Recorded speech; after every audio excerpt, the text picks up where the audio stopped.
Hi, Stephanie Mackara here with Money Minded Mondays with Mackara, also the owner of Charleston Investment Advisors, an investment advisory firm in Mount Pleasant, South Carolina.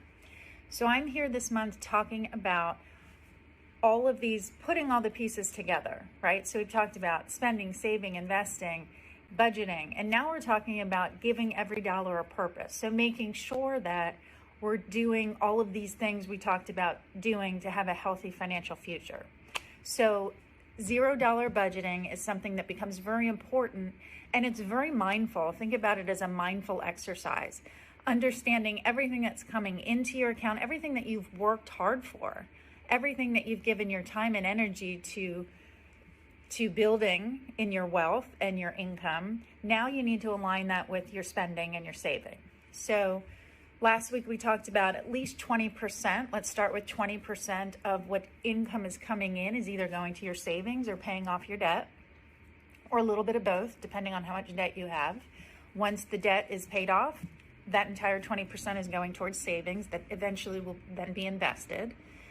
And then we talked in terms of expenses, and I've mentioned these two terms before, and we use this a lot in planning with our retirement clients. We have two different types of expenses. One we call fixed. So these are the absolute necessary things that you need to pay for. They're taxes, they're your water bill, your heating bill, all those things that are just necessary. They don't go away no matter what. So you have these expenses called fixed expenses. And we're recommending that 50% of your income go towards fixed expenses. Now, if you have a mortgage and the mortgage goes away, clearly that then reduces some of your fixed costs. And what we'd like to see is when your fixed costs are below 50%, that you then increase your savings rate, okay? Then we have another bucket called discretionary. And this is where we tend to go wild, right? Discretionary tends to make up more than 30% of many people's income.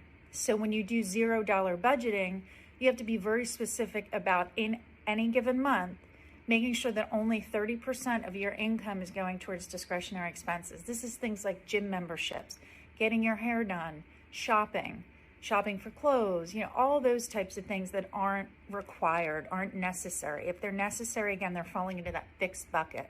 So take the time and really think about what's fixed, what's discretionary.